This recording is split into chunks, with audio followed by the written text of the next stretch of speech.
En junio, los Mets de Nueva York tenían el mejor récord de todo el béisbol, con una ventaja de 21 juegos en su división, y la probabilidad de perderse los playoffs era matemáticamente inferior al 1%, un dato asombroso si consideramos el dineral invertido en la superestrella Juan Soto. Y sin embargo, la historia de su colapso total no se trata de una mala racha, sino de la soberbia tóxica de un solo hombre, el jugador con el contrato de $765 millones, el más caro jamás visto en la historia del deporte.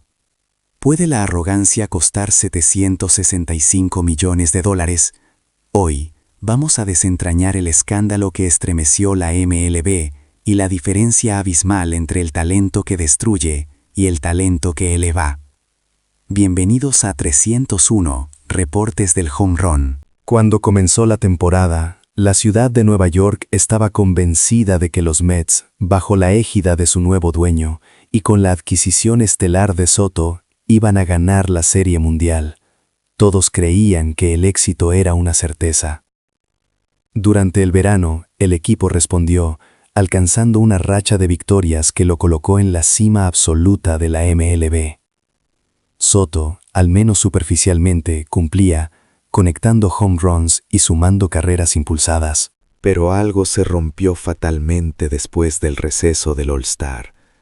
Julio fue malo, agosto peor, y septiembre se convirtió en el epitafio de la temporada, con los Mets registrando un desastroso 28-37, perdiendo la ventaja que habían mantenido desde la primavera y quedando fuera de la postemporada, con un balance final de 83-79. La prensa lo llamó el peor colapso en la historia de la franquicia, y la atmósfera en la Casa Club se volvió irrespirable. Fue en este silencio empapado de derrota donde la figura de Juan Soto emergió, no como un líder que asume la responsabilidad, sino como un dictador herido. Su primera víctima fue el manager, Carlos Mendoza, recién despedido. Las tácticas fueron obsoletas, declaró Soto con una frialdad cortante. Especialmente el uso del bullpen fue totalmente incomprensible. El despido fue, de hecho, una decisión tardía. Pero su crítica no se detuvo ahí. Soto disparó contra sus compañeros de equipo. En el papel, somos un equipo poderoso, pero hay demasiados jugadores que no demuestran su presencia en el juego real. La debacle de septiembre se debe a la debilidad general del equipo. Y luego vino la autopromoción, la justificación de su monumental salario. Al menos yo demostré mi valía. Competí por el título de jonrones en la Liga Nacional con 38. La inversión de los Mets en mí no fue un error. Cerró su diatriba con una amenaza velada. Si esta organización no puede liberar mi potencial, el problema no soy yo, sino la organización misma. Pero lo que realmente encendió la pólvora, lo que convirtió esta decepción local en un escándalo global, fue su comentario sobre Shohei Ohtani, quien acababa de conectar su home run número 55, un número que ni siquiera Babe Ruth o Alex Rodríguez habían alcanzado en temporadas de 162 juegos. Cuando un periodista le preguntó a Soto su opinión sobre la hazaña de Ohtani, su respuesta fue el epítome de la envidia mal disimulada. El récord de Ohtani, francamente, no es tan sobresaliente. Soto intentó racionalizarlo. No puedes comparar directamente jonrones entre épocas porque el número de juegos es diferente y los estadios tienen tamaños distintos.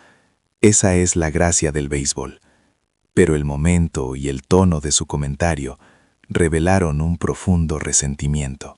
Detengámonos un momento en las cifras, porque, aunque Soto tiene un punto teórico, la data lo desmiente brutalmente.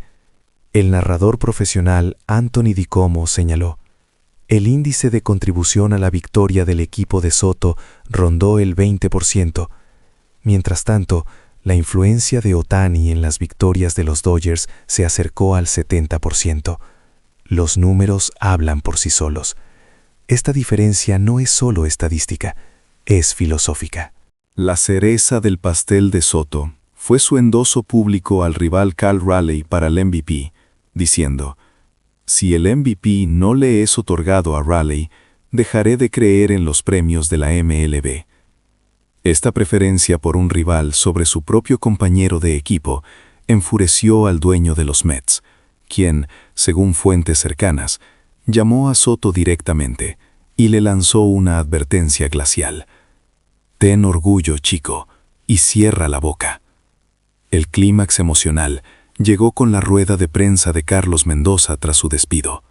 Su rostro reflejaba una tristeza amarga, no por su carrera, sino por Soto. Intenté guiarlo, ser un maestro para él, hacer que los Mets se sintieran como un hogar, confesó Mendoza. Pero no pude cambiar su arrogancia. Una cualidad, un solo rasgo de carácter, supera a 3 talentos. Si el talento se vuelve arrogante, debe ser desechado. Mendoza buscó el contraste, la antítesis de la soberbia de Soto, y ese fue, inevitablemente, Ohtani. El talento de Ohtani es innato, pero fue el entorno de Japón lo que cultivó en él la humildad, la cortesía e integridad, explicó Mendoza con voz grave. Por eso, en Estados Unidos, no solo es respetado, es amado. La fusión de talento y humanidad es lo que lo convertirá en un ícono global, en una leyenda que perdurará más allá de los números. Y en efecto, los números de Ohtani eran legendarios. Mientras Soto criticaba, Ohtani estaba grabando historia. Su home run 55, un misil de 125 metros en el T-Mobile Park de Seattle, un campo rival, fue recibido con cánticos de MVP, MVP por los aficionados de los Marineros, un fenómeno rarísimo. En ese mismo juego, el legendario pitcher Clayton Kershaw se despedía del montículo de los Dodgers. Al ser relevado, la multitud en campo rival le dedicó una ovación de pie, un momento de pura deportividad que hizo llorar a muchos. Kershaw, tras el partido, se hizo eco de la filosofía de Mendoza al hablar de Ohtani. Cuando se lesionó en abril, pensé por un momento que su temporada había terminado. Pero esa es la grandeza de Ohtani. Nunca se rinde. Nunca olvidaré a este equipo, y nunca olvidaré a un compañero con tanto talento y una humanidad tan maravillosa. Pero quizás el contraste más fascinante vino de Cal Raleigh, el mismo jugador que Soto había endosado para el MVP. Cuando le preguntaron sobre Ohtani, Raleigh mostró una perspectiva radicalmente distinta a la de Soto. Si lo evalúas solo por los jonrones, cometes un error. No se trata solo del talento, sino del entorno formativo en Japón, de su familia, de su carácter.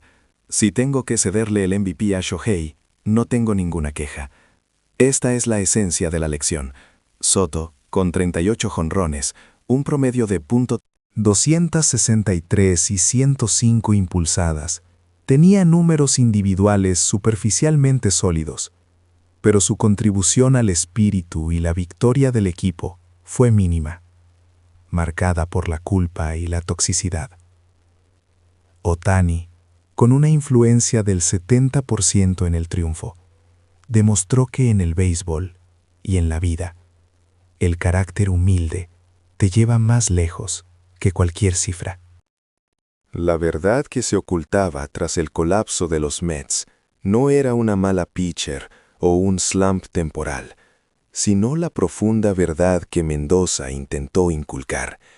La humildad y la conexión con el equipo son los verdaderos motores de la leyenda.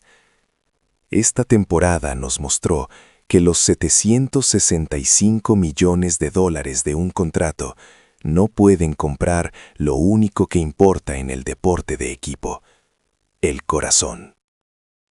Y a ustedes, ¿Qué creen que fue el factor decisivo en la caída de los Mets? ¿La gestión de Mendoza o la soberbia de Soto? Déjenos sus comentarios aquí abajo. Denle like al video si encontraron esta comparación reveladora. Y por supuesto, no olviden suscribirse a 301 Reportes del Home Run para que no se pierdan el análisis más profundo del mundo del béisbol.